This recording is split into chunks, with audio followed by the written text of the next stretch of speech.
Hey everybody, welcome to Beyond Quest with Reck. I've got Doug Lohse on the show today. Doug, it's so good to see you.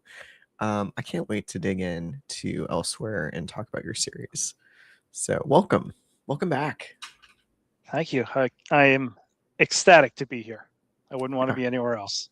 yeah. Except Lit RPG Con. Except Lit RPG. I am so freaking excited about Lit RPG Con. Yeah, it's gonna be good, and yeah, I'm excited. So you were actually one of my first guests when I was doing Chat and Stats with Author's Corner and Chat and Stats before Lit RPG Con last year, and it's been a whirlwind of a year for you.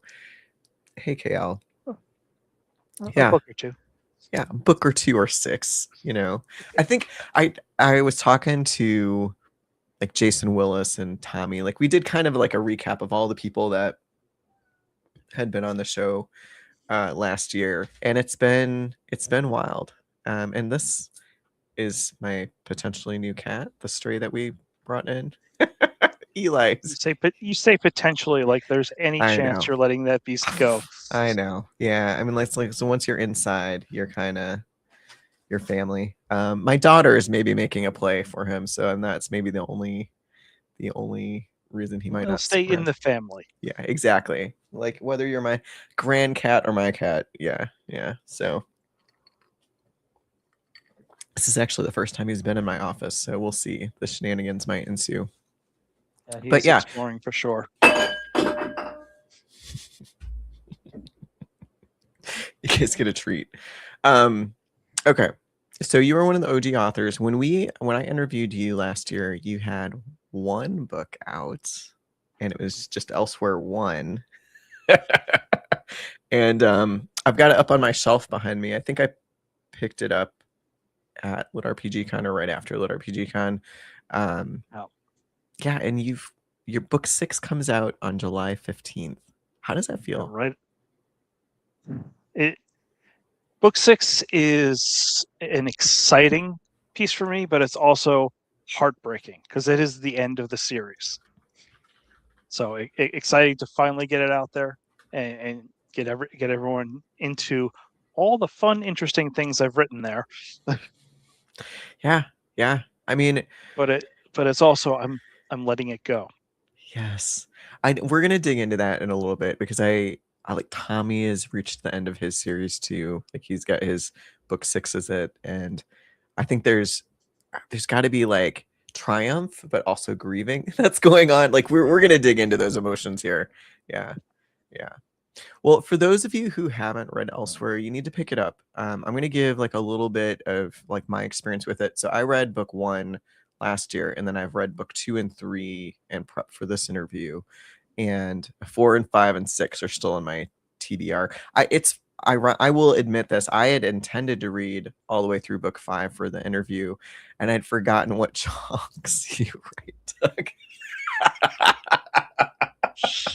Just a few words. just a few words. So I ran out of steam. It's not even that I just ran out of time to get through book 4 and 5, but that just means I'm gonna have you back on the show once I get caught up. Oh shucks. Terrible, right?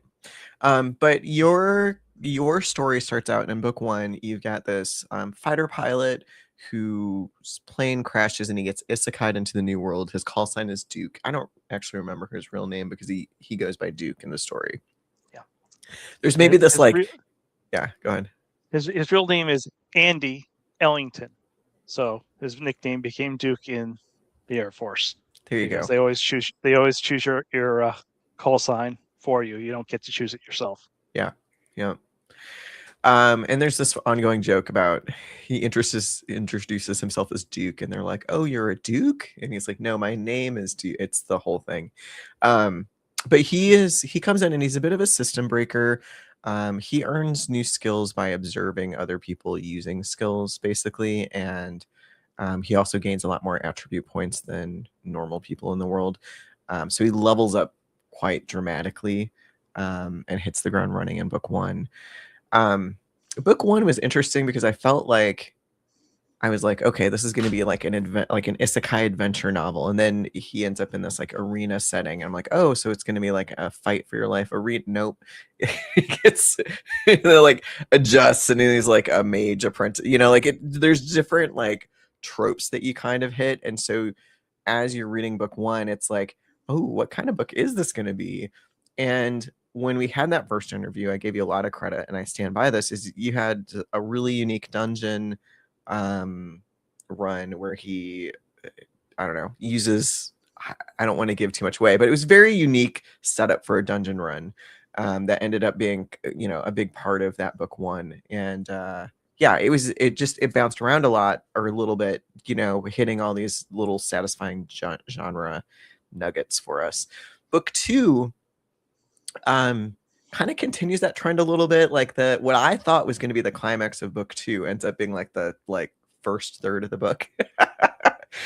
Yep. Yep. Yeah, and then it becomes this kind of kingdom builder dungeon core-ish sort of novel. And you get more of like Duke having like territory and thinking about his people and how his kingdom's going to be run and stuff like that. And then book three flexes again because it's like Duke has made a bunch of enemies and he gets this like intergalactic bullseye put on his back, and you have all of these like intergalactic like bounty hunters after him, and you turn into this like interstellar like like mech spaceship battles, and it's just like, Yep. I think like when I first read your books, I thought, wow, this main character is leveling up really fast. He's going to out level the world, and then you just keep expanding the world in his purview to like match his level. And it's very, if you like overpowered main characters with that like increasing world threat around him, like this is definitely your series.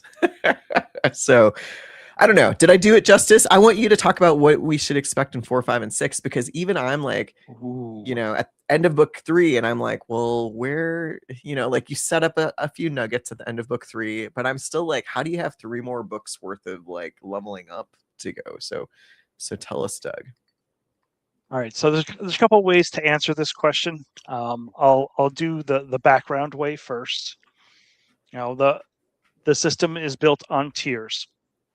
So tier 1 is where everyone starts. Most people don't make it past tier 2. If they're an active adventurer, they might make it to tier 3 on the world of Teldin, which is the world he starts out on. Yeah.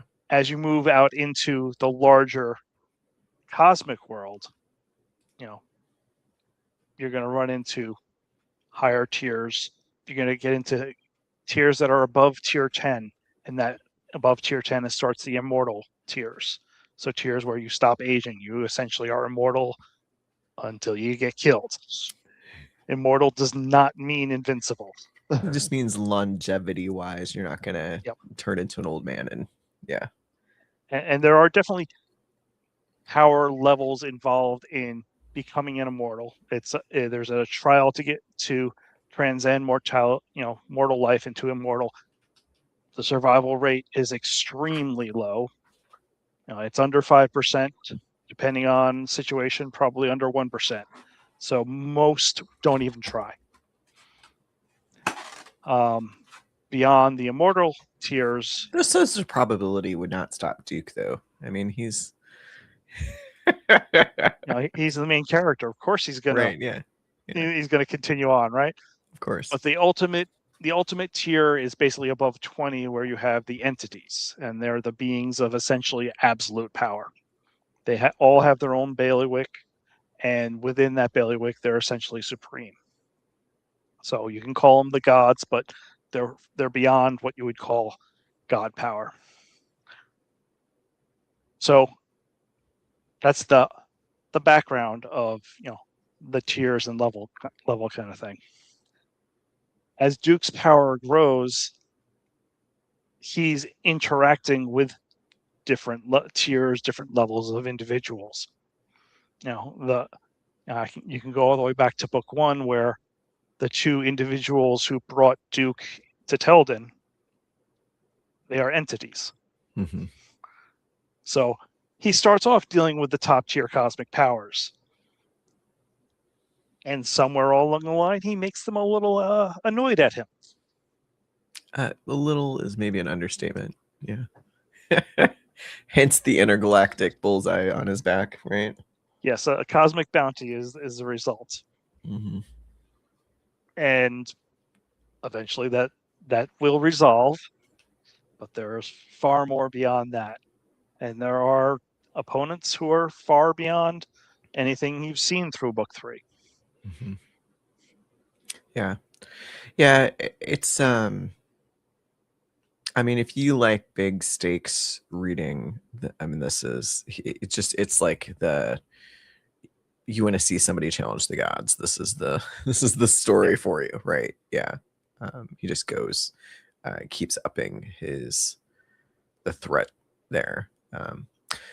Corey asked a question. He wants to know, what is your biggest inspiration for the series? What inspired you on this journey Dear with God, Duke? where do I start with that?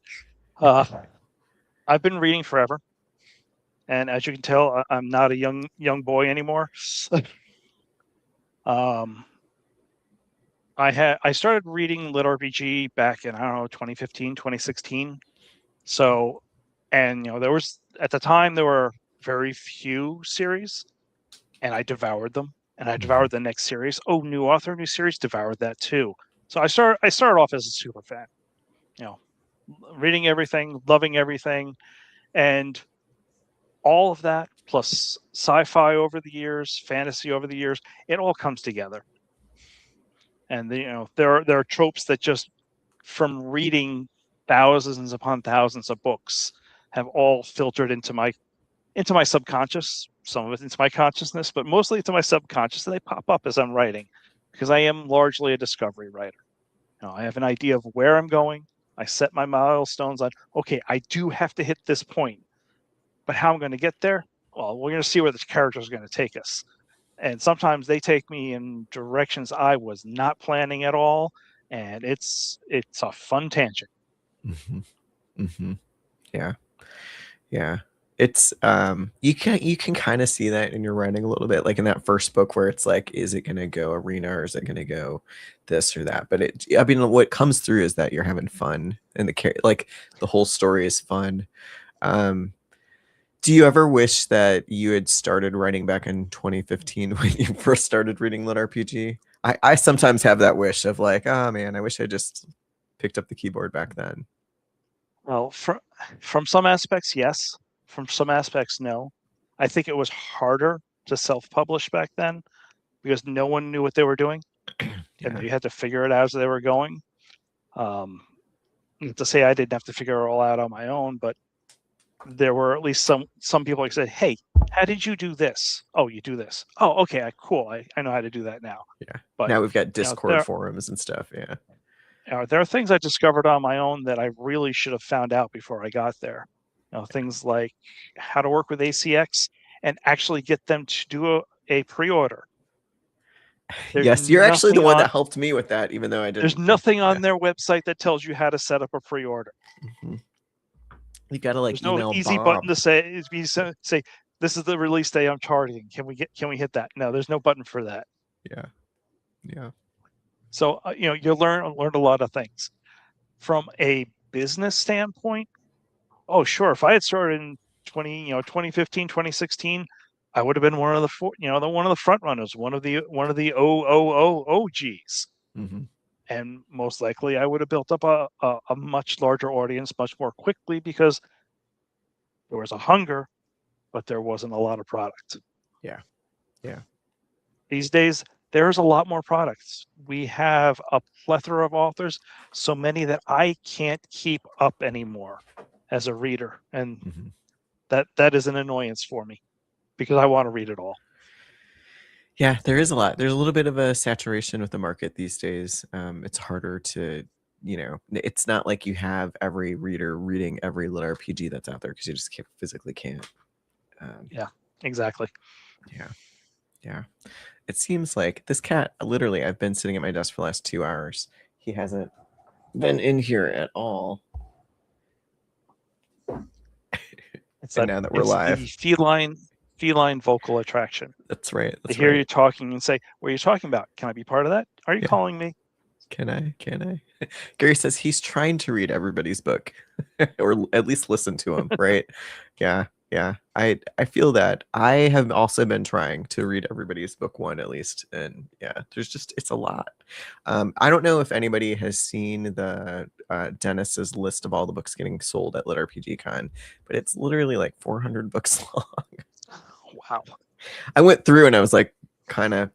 So my father-in-law is a big Lit RPG fan now too. I've got him hooked, and we went through last night while we were waiting for fireworks. Like, okay, which books do we like? Do you want me to get or whatever?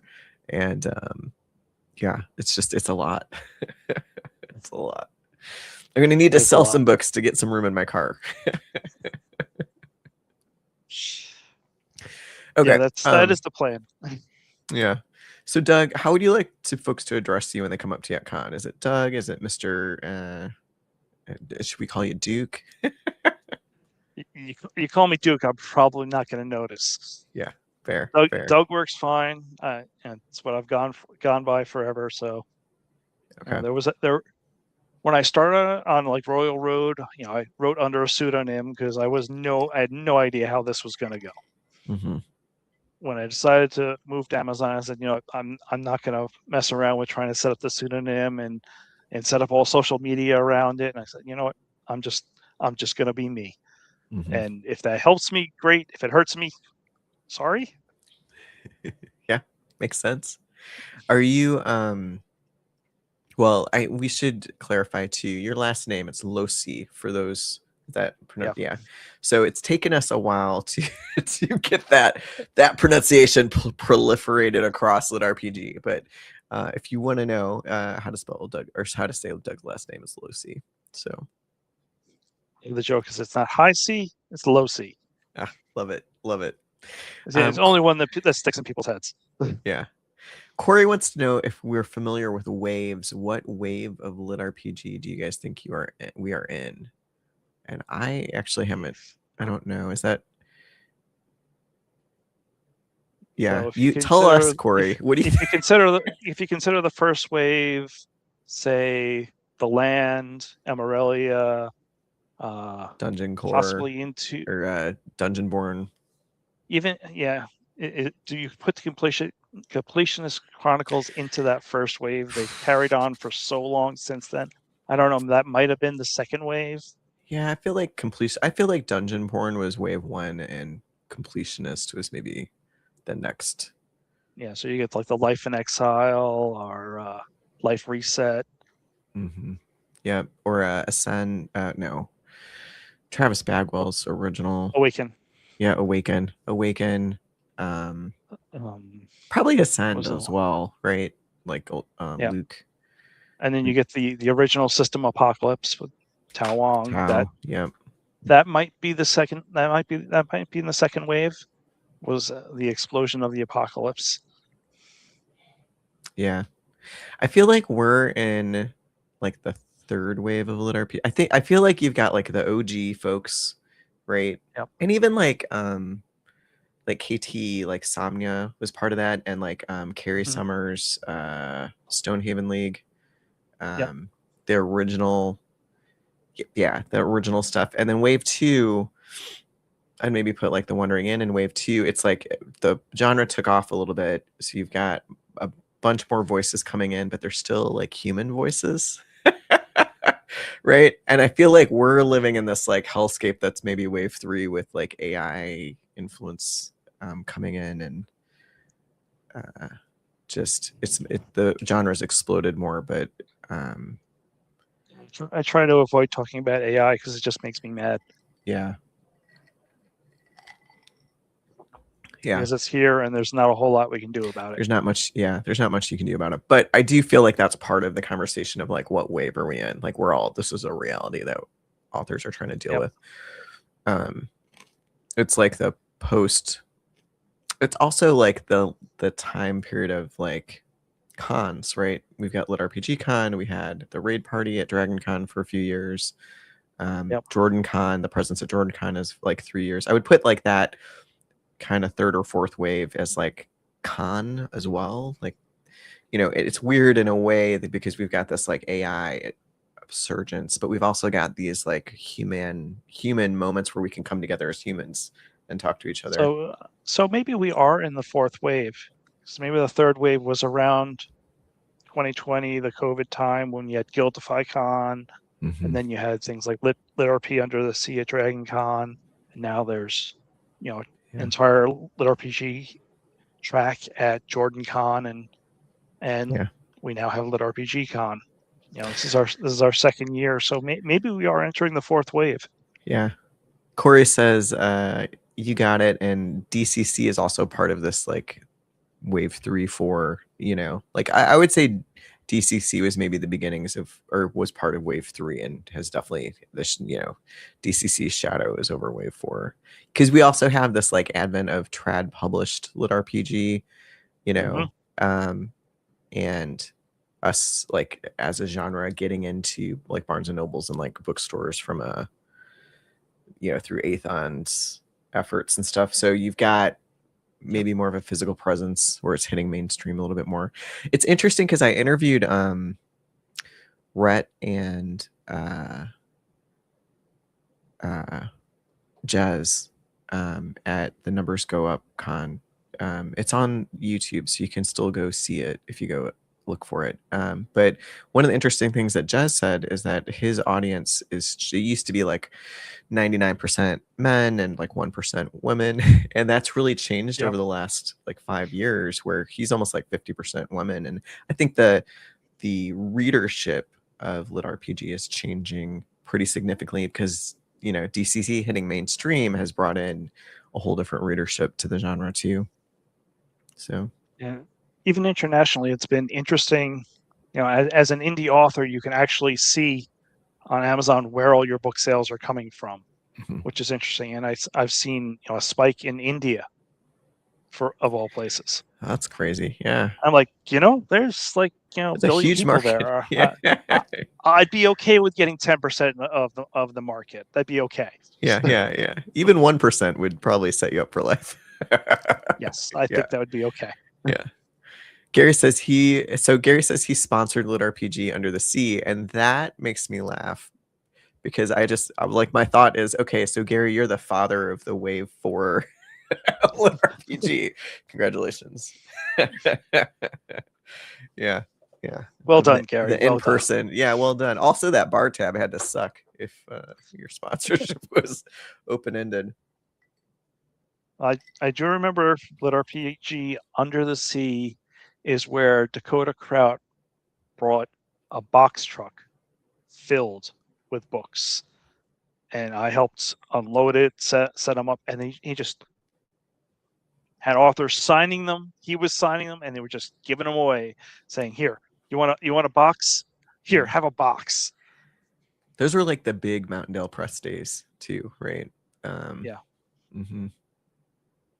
Gary's like, I got both boxes. That doesn't surprise me at all. Yeah. It's interesting because we've also seen, like, the genre has been around long enough now that we've seen authors come and go. Like, there's authors that were part of that first wave that don't write really at all. Like Carrie Summers is a good example. I don't think she's writing lit RPG at all anymore. And she was like one of the first like female lit RPG authors in that first cadre. It is one of the saddest moments when you realize that an author is not writing anymore, or an author has left the genre, because it is the most inclusive genre I know of. And if you can't stay here, man, that is rough. Well, yes and no. I mean, we've seen moments where people have asked for recommendations in some of the lit RPG groups, and they just get made fun of for being interested in certain types of lit RPG. So, like, in person, super inclusive family like atmosphere. Online, there's trolls out there that are pretty awful. And early on, before we had in-person events, before we had in-person events, we only had the online experience, which, makes it tougher, right? Yeah. Yeah, and once you're talking internet, trolls are everywhere. Yeah. And there's no. I don't think there's a place that's safe from them. Mm-hmm. But Yeah. I think overall, compared to all kinds of communities I've been part of in my life, there's no better community. Yeah. Yeah. I mean, I'm really looking forward to Lit RPG Con and seeing everybody. A little anxious because people, but once you get there, it's fun. Right. Yeah, the vibe at the con is, I'll say it every single time anyone asks me about it. It is unreal. It is the gathering of the tribe. It's the found family. It's like we're living a It cozy just, fantasy, right? yeah, it just leaves you with so much energy. The books that were written after the con were just cranking. Mm-hmm. Yeah. Yeah. I mean, you used that energy to write 5 books last year.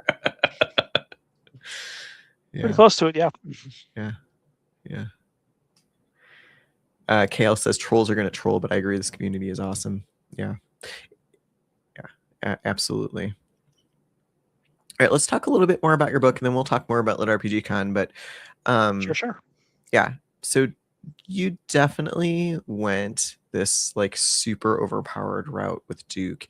And I mean, there's moments, and I'm only in, finished book 3, right? But there's moments where he's throwing around thousands, tens of thousands, millions of mana points at problems.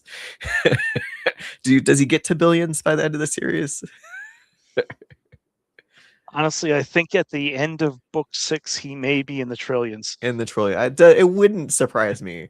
But yeah, so how have you balanced his overpowered, like how do you go about thinking about that? Did you start off with book 1 thinking, well, if I start with hundreds and thousands now, I'll be at trillions by the time I get to book 6? Like was that kind of the plan, or how did you not get weighed down by his overpoweredness? I'll say getting to those numbers was not the plan. Mm-hmm. But I did establish the system and how it would progress as far as the math of it, the formulas of it. And then things happened. And suddenly things started compounding. And, well, what do you know? It's not, we're not dealing with 1,000 now. We're dealing with 10,000. No, we're dealing with, we're in the millions now. Okay. What does 1,000,000 points of damage actually look like? Mm-hmm. And that is one of and being able to show things like that, taking 1,000,000 points of damage should annihilate, just absolutely erase whatever it's being hit. Mm-hmm. Well, Mm-hmm. when you've got supreme level regeneration, you come back from that. So I was able to do things like that. But yeah. the power scale goes up. It absolutely does. I run into what I call the Superman problem. Superman is so powerful. How do you prevent? How do you present a challenge to him? Either you invent kryptonite, you bring out Doomsday, or you kidnap Lois Lane. Right? You go after family. You find or generate a weakness, or you just make someone who's power +1. Yeah, that's fair. Yeah. And in your aspect too, you don't just make somebody who's power +1, but you also expand the world +1, right? It's just okay, here we go. Yeah, Here we go. because it doesn't make sense for someone to just happen to be more powerful. How did they get that powerful? Mm-hmm. What supports that level of power? The Yeah. structure has to be there. So you can't just magic it out of anywhere. I suppose you can. I'm sure there are authors who do that, but if you don't have a reason, a purpose behind it, no, it doesn't make sense. Yeah. Corey is trying to imagine how much power this is, and he wants to know how much mana is in, say, a bullet, would you say? Bullet? Yeah. Bullets don't have mana. A magical bullet. Your magic missile. you're, a base level magic missile probably is costing maybe 10 mana and doing, at most 50 points of damage. Yeah. Probably closer to 20. Yeah, But there you go. So 50 points of that's damage. Mm-hmm. that's one of Duke's special advantages is he gains the ability to channel more mana into his abilities, his spells. Yeah. Yeah. So immediately you run into things like, well, I now have hundreds of thousands of mana. This basic spell that only does, tens of points of damage, I can push that to 100,000 points. Let's see what this does. Yeah. Yeah. Corey says trillions, dot, dot, dot. And it's like, yeah, like I can totally see by the end of book 6 where that trillions amount of damage is literally like solar system destroying sort of power. Yeah, Yeah. you get to that point. I And mean, yeah. there are points in the later books where he has abilities that literally get away from him and he loses control of them. And the results are awful. Mm-hmm. Yeah. There's a setup for you. Dun, dun, dun. Somebody needs to write a book where he's the villain of their world because he can't help it. That We got another might be book question. 5. Yeah, we've got another question. Do you work or do you write full time? I work full time. I write in the hours before and after work. So, Mm-hmm. I'll set my alarm for like 6 a.m. and every once in a while I'll actually make it to the alarm. Most of the time I'm up by 5:30, get ready for work and write. And then either go into the office if it's an office day or write until I flip laptops and start doing my day job. Yeah, yeah, which is amazing. How many at the end of the day? How many words do you know? How many words total your series is? Because you're like I said. So I've got Elsewhere back behind me. It's like right there, and you can see it's Yep. one of the thicker books on my shelf. And this is a lit RPG shelf. So Yeah, book 1 was 190,000. I don't know what yeah, the total number for the series is.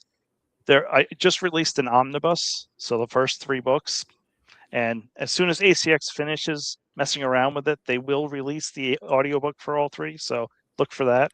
is there a physical book The omnibus? I can't imagine. I'm not going to print out 500. It's 500,000 words as the first Yeah. 3 books. So I'm not going to print that out. your whole series really approaches 1,000,000 words. It sounds like. It's pretty close to it. Yeah. It might stop at 900,000. I don't know what the actual number is. Yeah. Because That's book fair. 5 book 5 is a little smaller than the other books because when it went through editing, my editor said, this really should be a novella somewhere else. And so I Mhm. wound up taking 30,000 words out, a whole section, several chapters, saying, "All right, you're right. This is someone else's story. Let's put that aside."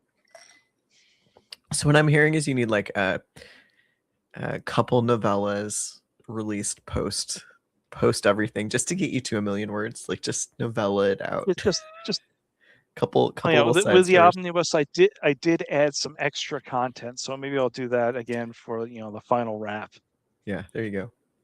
Well, my next question to you is, now that you're done, is there any characters that Duke left behind that you wish that you have a yearning to write more about, or that you wish you had brought back into the storyline?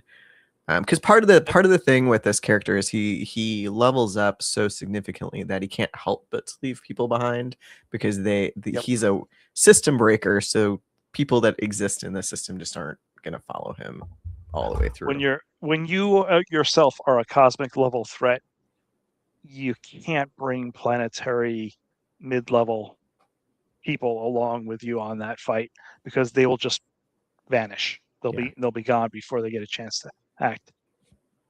There, I will say the pilot for the ship, Mira, her story probably has a lot more to write. I There's a like couple her. bounty hunters. I think maybe there are side stories that could be written there.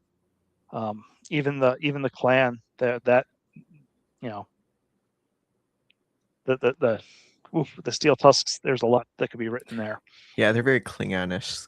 When I was reading them, I Space was like, orcs. okay, Klingons, orcs, yeah. Yeah. Hey Dennis, thanks for joining. Um, okay, what about villains? Any favorite villains that you wish lived a little bit? I'll be honest, I wanted a little bit more, I guess, of like people you left behind. I wanted a little bit more on the ants, like the ant colony and like what that happened in book 2, but like, you know, they Yeah, they kind of did get they did get left behind. yeah, yeah. I was like, ooh, let's do this, and then yeah. Adjust. As far as villains or such, there is one character who essentially is a villain. Goes by the name of Edgemont, and he could have several stories of his own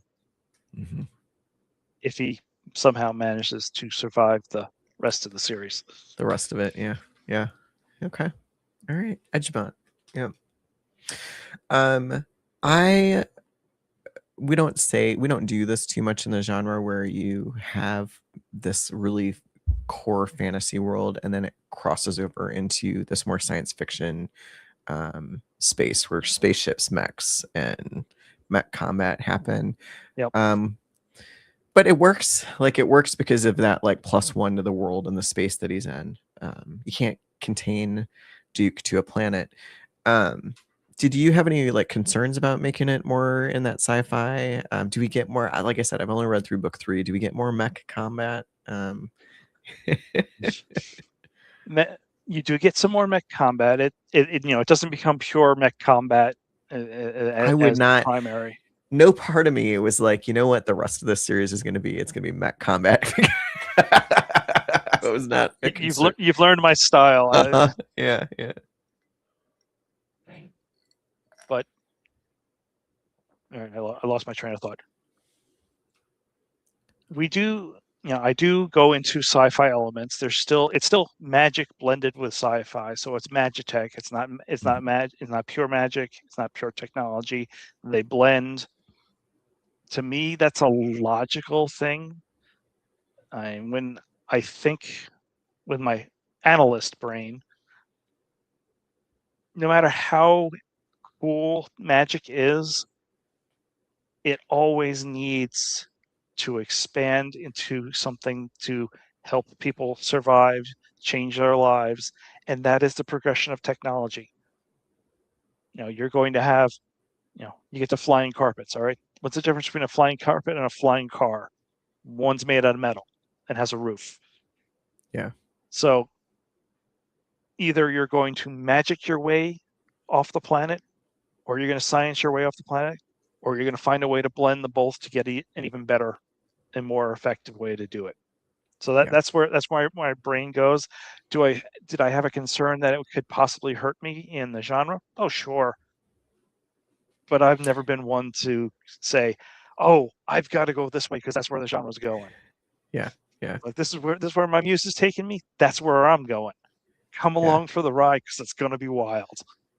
I think that's one of the things because I've had this conversation with a few different people about the indie space because you're not through Athon, you're not through Mountaindale or anything like that. You're doing this yourself, so there's a freedom with that, and I'm the same way. There's a freedom with that, in that you can in some respects break those genre expectations, but also like discover new genre expectations, right? As people fall in love with the choices that you've made, right? Because it's not like you've got a publishing house being like, cut that. You don't want to go there, right? You don't have somebody else being like, don't do that.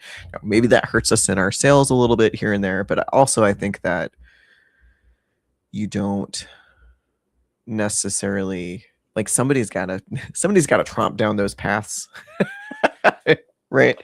And discover the next best thing. I'm not following the formula, and I'm good with it. Yeah, exactly. Corey wants to know if you are doing Newtonian space or Star Wars space physics wise. I have no idea what Star Wars space physics is, but gravity still works. Gravitational effects actually influence magic. Hmm. So when we're talking space and magic can bend space. Magic can move you through space. So Yeah. It also physics takes out the physics time still element. works, but it also breaks down. But there are points in the novels where Duke was a fighter pilot. He's gotten the ability to fly, and he's got an inventory full of all these swords and stuff he's picked up. And he says, you know what? It's time to do a strafing run. Flies by at plus Mach speed and just dumps everything out of his inventory. He says, here, deal with this. Yeah. Yeah. In that case, physics works. Yeah, it does. I will say that when he bleeps across the galaxy, you don't have the time dimension that, it's more of an instantaneous bleep. Um, Yep, so that there's that that. is the joy of Yeah. teleportation. Yeah. Yeah. Um, yeah. Explosions in space, spaceships that fly like they're in the air. Um, Things can explode in space, just once they've consumed all the stuff that can explode, oxygen, whatever, it's going to happen quickly. But there can be an explosion in space. That's that I think that's one of the myths that people have said. There's a vacuum in space, so you can't have an explosion. Well, the ship has all the pieces that can explode. It has all the oxygen, so it can explode. It can be a fireball, but it's going to quickly extinguish. But all the pieces are still going to go flying. mhm. Yeah. Yeah. Okay. All right. Well, if you've got more questions for Doug, put them in the chat. I've got a few more to hit. We're going to talk a little bit more on the craft side of things now. But I do want to dig into that feeling of your last book in the series is done. It's coming out July 15th. Doug, tell me how that feels. It hits two sides of me. There's one side where I have that completionist feeling of I have done it. I have completed a series where so many in the genre have failed to complete a series, and they just keep writing and writing and writing and adding another thing, adding another book. If you can do that, great. If it sustains you, that's wonderful. I got to finish things. So there's the completionist piece. I love it. I'm happy. I'm finished with it. Mm-hmm. The other side is, oh man, I'm gonna miss these people. I've been with these characters for 2-3 years now, and they're part of me for sure, and Mm-hmm. I'm gonna miss them, and that might have made going on to the next project so scattered. I think I started writing 5 different series. You've told me, like, every time I talk to you, you're like, I've got this new idea. I've got this new idea. And they're it's not that they're not great ideas, but none of them really hooked until the latest one. So the Okay. latest one, I'm almost 20,000 words into it, and I'm loving writing it. It's a fun approach. It's it will eventually be an apocalypse type type book, Mm-hmm. but how much of the apocalypse can you prevent? Okay. Yeah. Fair. Is it like one of those time ones where they experience it and then they get a chance to go back and stop it, or Oh no, it's real time, and the main character is not your typical hero. yeah. He's a leg breaker. That's the type of character this is. He's a thug. He is not a nice person. He is not a likable character. I'm probably going to shoot myself in the foot with that, but it's fun to write him. Yeah. Yeah. Yeah. All right. I love it. Well, we'll have to check in with you next week at Lit RPG Con if that is still the number one. It better be because I'm kind of committed to it now. Yeah. Yeah. Yeah. Well, okay.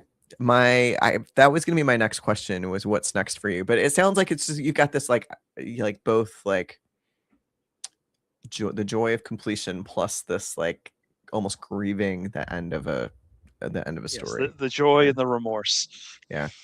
I've got for those of you who have finished, for authors who have finished a series in 2025, 2026, like Doug, I'm gonna have a special ribbon for you at the con, so come see me. and I will give it to you. A So, completionist ribbon. I'll take it. it's totally a completionist ribbon. I think one of the pieces of feedback thrown at us authors of lit RPG is that we don't have that many complete series. A lot of the big series are still ongoing. People are waiting for that next book or whatever, and Yep. sometimes they get abandoned before you get to an end. So my goal is to reward authors for actually bookending their series, whether it's on book 3, 6, 24. Doesn't matter to me. I think we deserve to celebrate that. So Now, I will freely admit, if I was making 7 figures on every book, yeah, I'd be writing this thing forever. yeah, yeah. Like Matt Denneman, keep going, man. I don't Right? know what he's going to do when he's already said there's only so many books in the series, and when he's done with that, what is that going to look like for him? Is he just going to live off it and say, I've made my money, I'm good, I can now retire, or I is he going to be always like, oh, I've got this crazy idea, let's do it? right. I think Well, it's going to be the second one. I think it's gonna be the second one, and you kind of see that because of like Bounce House coming out. Like he's kind of toying with like, can we get some of these other ideas to hit before he gets like hitting the end of Dungeon Crawler Carl. But um, yeah, you kind of wonder. Yeah, it's like if you won the lotto, what would you do? Right? I don't know. Um, I might hire someone to publish my books for me. yeah, to do the legwork of all the rest of it. Yeah, yeah, Yeah. yeah. Well, you said you've got several ideas that you've been kicking around. Do you think the other ideas are just gonna never happen, or are they like maybe your next idea, or how does that work for you? You're like, I've got 10 ideas. Idea 5 is a golden nugget, and the rest of them just get shoved in a shelf. And They do get put aside, and there's the book I started writing before I started writing elsewhere, and I wrote, I don't know, maybe the first 10 chapters of it going one way, and I said, I don't like where this is going, so cut I kept the beginning and cut the rest and went this way. And you know what? I didn't like where that wound up. So I cut that and started again. And this way I'm like, all right, I'll come back to this one someday. But it seems like I really love the beginning. But after that, it's like, where am I taking this? So definitely we'll come back to these other ones.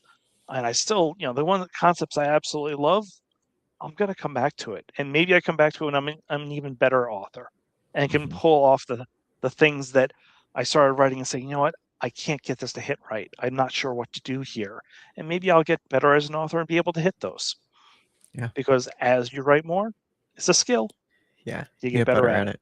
I think that's one of the things. Like a lot of young authors are like, well, I'll write later in life because I'll be better at writing, and it's like just write because like Yep. there's what so this is something that I have written.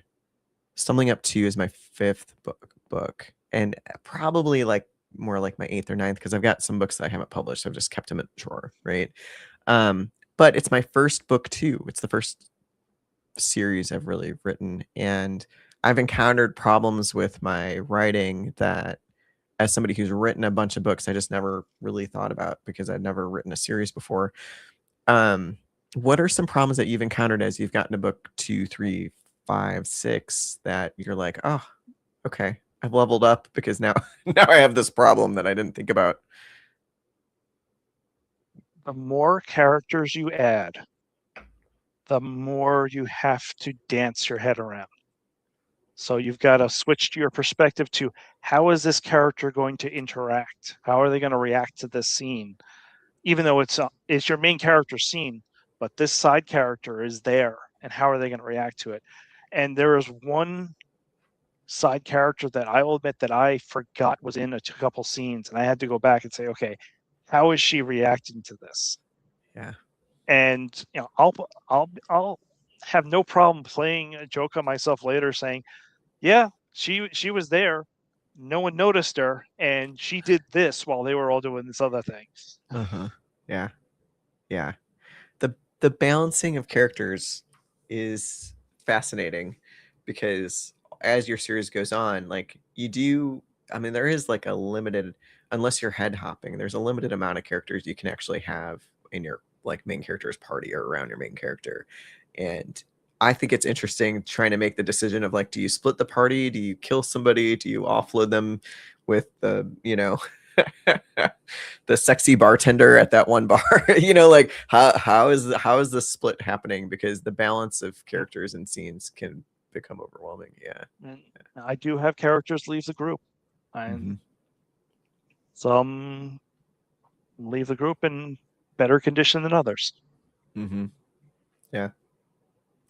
Well, it has been a wild couple of years. If you could go back and tell yourself something like Doug this time last year, you're writing that book one, um, what would you tell yourself? Don't worry about it. Don't hesitate. Just go. Yeah. A lot of what I think held me back at points and holds a lot of new authors back is the fear of what if people don't like this particular thing. Mm-hmm. And the answer is we already talked about internet trolls. They're going to be people who don't like some parts of your book. But you know what? There are people who are going to be like, it's what I've been looking for 20 years. Mm-hmm. Yeah. 100%. Yeah. I think the fear is maybe the number one thing that prevents good books from getting out in the world, right? Yep. Which is one reason why, Lit RPG Con is amazing, because you get to go there and not just see and talk to people that got over that fear, but it's so encouraging. Um, there's a lot of people that at Lit RPG Con last year told me about the book that they always wanted to write and are going to Lit RPG Con this year with that book in hand. And it's cool to see. It is one of the best things about the con is it brings out the community. And Mm-hmm. one of the pieces that I love about the community is every author, well, I'll say almost every author started out as a fan.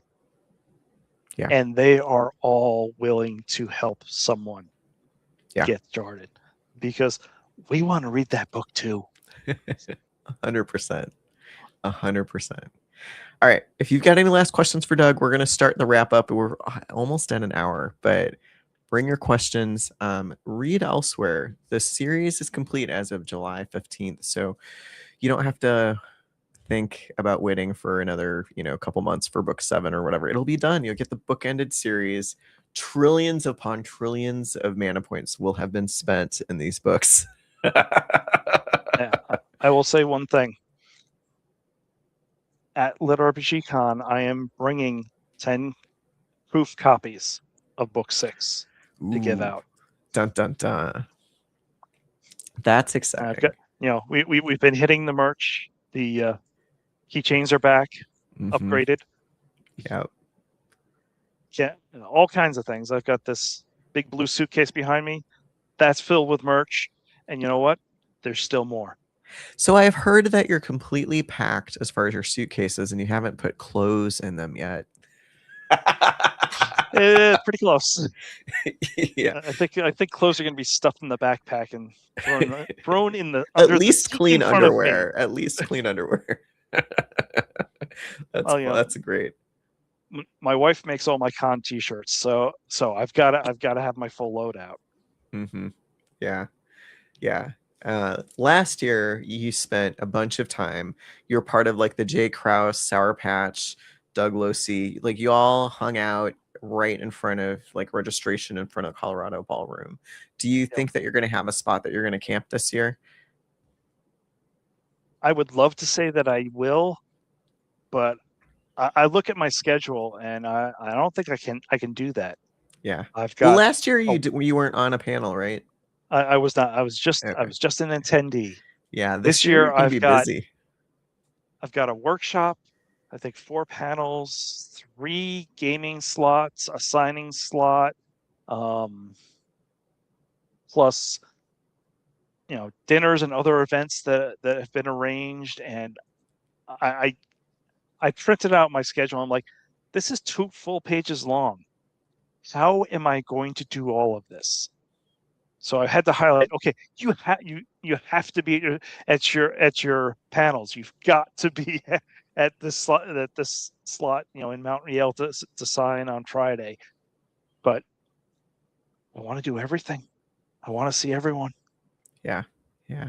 There's a lot more like industry events this year too than there have been in previous years where there's like dinners and stuff for authors and stuff going on. So it's gonna be interesting to see how everything balances out.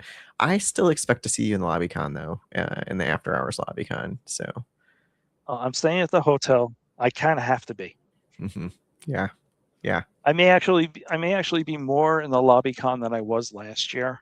Last year I was kind of in and out and actually did some writing at the con.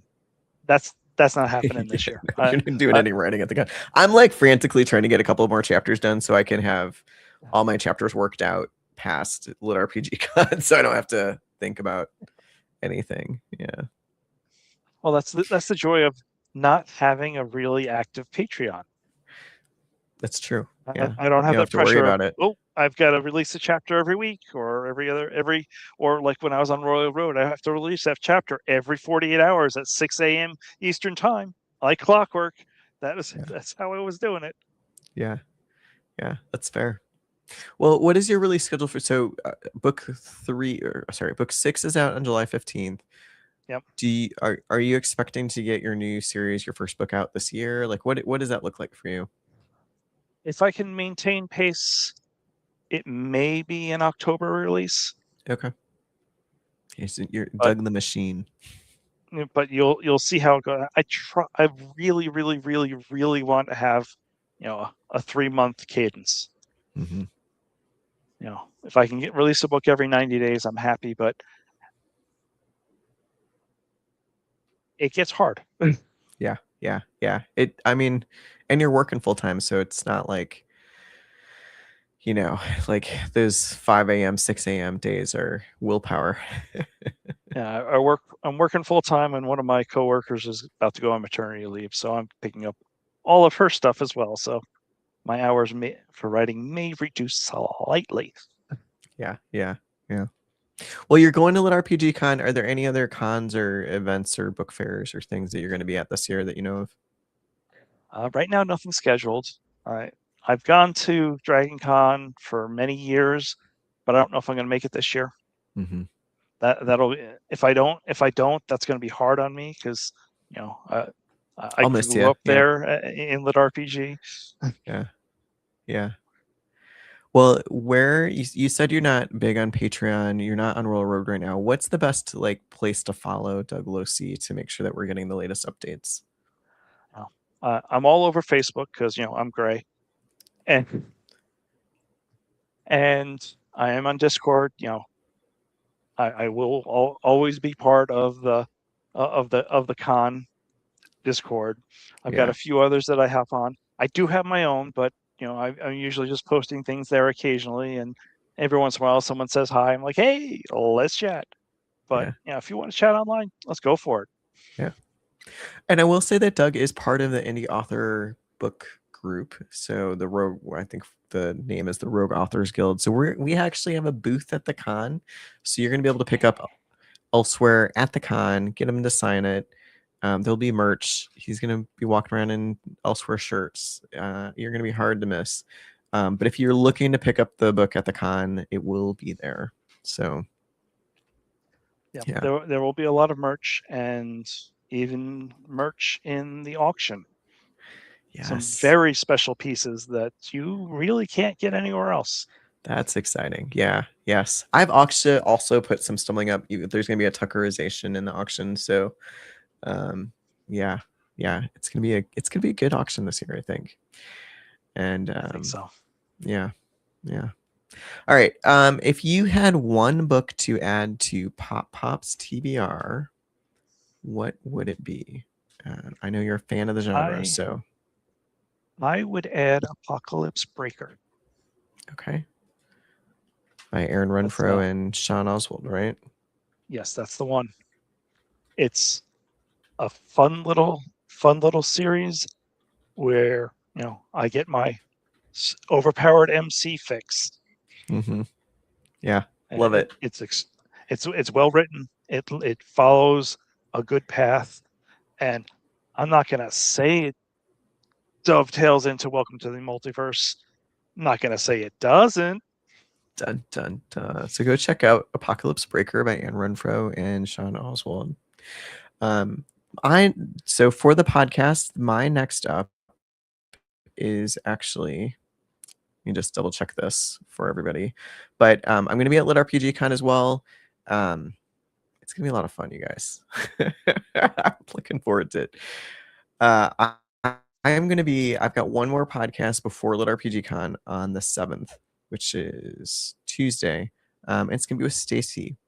Stacy is the person who does, she does Braille translation professionally, and she's translated Stumbling Up 1 and 2 into Braille for folks to make it more accessible, which you can get for free on my website. So check out Dragon Tomes Publishing, and you can get it for free. We're going to be talking about accessibility and some basic things that you can do to make your ebooks more accessible for the visually impaired. And we're going to talk about some of the new technologies that she's actually going to demo for us at Lit RPG Con. So if you're curious about accessibility in the genre at all, come to the podcast. It's going to be Tuesday the 7th at the normal time, 8 p.m. Eastern. So come join us and tell your author friends. If anybody's curious about accessibility, because there's some like really basic stuff that you can do to help make your Kindle EPUB books better. A lot of the accessibility features are written into things like Vellum. So just it's in your formatting settings and stuff that you can upload. And yeah, we can talk to Stacy about it. So join us this Tuesday. I'm going to be driving into Denver on Wednesday, and that night I'm going to be on TikTok Live with Geneva, welcoming some authors to the con. So we're trying to I'm getting very close to 1,000 followers on TikTok. So we're going to make a push to try to make it during the con, maybe Wednesday night. So you can join us TikTok Live and see who's there as they like walk into the lobby. So it's going to be a lot of fun. So I'm so sad that I don't get there till Thursday. yeah. Yeah. Well, I mean, you can join us online. as you're packing, like your t-shirts in your in your backpack. Yeah. Toothpaste. No, I need that for the morning. Right. Yeah. And for that, we're probably going to be on. It's going to be late Eastern, so it's going to be like 10 p.m. Mountain Time, which will be around midnight, probably Eastern. So we'll see how many people. Yeah, I'll probably have to skip that since I have an early flight. Yeah, that's fair. All right. Thanks everybody for joining. Doug, I can't wait to give you a hug at the con and see you in person. It's gonna be fun. Yeah, we're gonna have a good time. Yes, I do hugs. Yeah, I'll put that out there. Yeah. All right, you guys, have a good night. I'll see you guys on Tuesday talking to Stacy, Wednesday night with Geneva, and then I'll see you at the con. Have a good one, everybody.